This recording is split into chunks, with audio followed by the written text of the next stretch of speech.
విపత్తు వేళ ఈ వ్యతిరేకత ఎలా? విరాళాలతో ఏపీ ప్రజలు ముందుకు.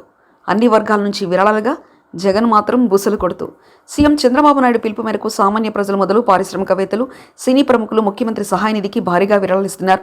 కొంతమంది డబ్బు రూపంలో అందిస్తుంటే కొందరు నిత్యావసర సరుకులు, ఆహారం అందిస్తున్నారు. చంద్రబాబు నాయుడు పిలుపు మేరకు పలు ఇన్సూరెన్స్ కంపెనీలు విజయవాడలో ఏర్పాటు చేసిన ప్రత్యేక శిబిరంలో పాల్గొని వరదల వల్ల దెబ్బతిన్న బైకులు, స్కూటీలు, ఆటో రిక్షాలు, కార్లకు ఇన్సూరెన్స్ సొమ్ము చెల్లించేందుకు పత్రాలు స్వీకరిస్తున్నాయి. చివరికి రోడ్డు పక్కన చిన్న చిన్న దుకాణాలు పెట్టుకున్న బైకు, గ్యాస్ స్టవ్ మెకానికులు కూడా నగర ప్రజలకు ఉచితంగా లేదా నామమాత్రపు ఛార్జీలతో మరమ్మతులు చేస్తున్నారు. ఇంతమంది ఇన్ని రకాలుగా విరాళాలు సేవలు అందిస్తుంటే రాష్ట్రానికి ముఖ్యమంత్రిగా పనిచేసిన జగన్మోహన్ రెడ్డి, ఆయన పార్టీ సొంత మీడియా మాత్రం ప్రభుత్వంపై దుష్ప్రచారం చేస్తుండడం చాలా బాధ కలిగిస్తుందని సీఎం చంద్రబాబు నాయుడు అన్నారు. ఓ ప్రతిపక్ష పార్టీ నాయకుడిగా ఈ కష్టకాలంలో ప్రజలకు ధైర్యం చెప్పి యథాశక్తిన సాయం చేయకపోగా వారిని ప్రభుత్వానికి వ్యతిరేకంగా రెచ్చగొడుతూ బురద రాజకీయాలు చేస్తున్నారని సీఎం చంద్రబాబు నాయుడు అన్నారు.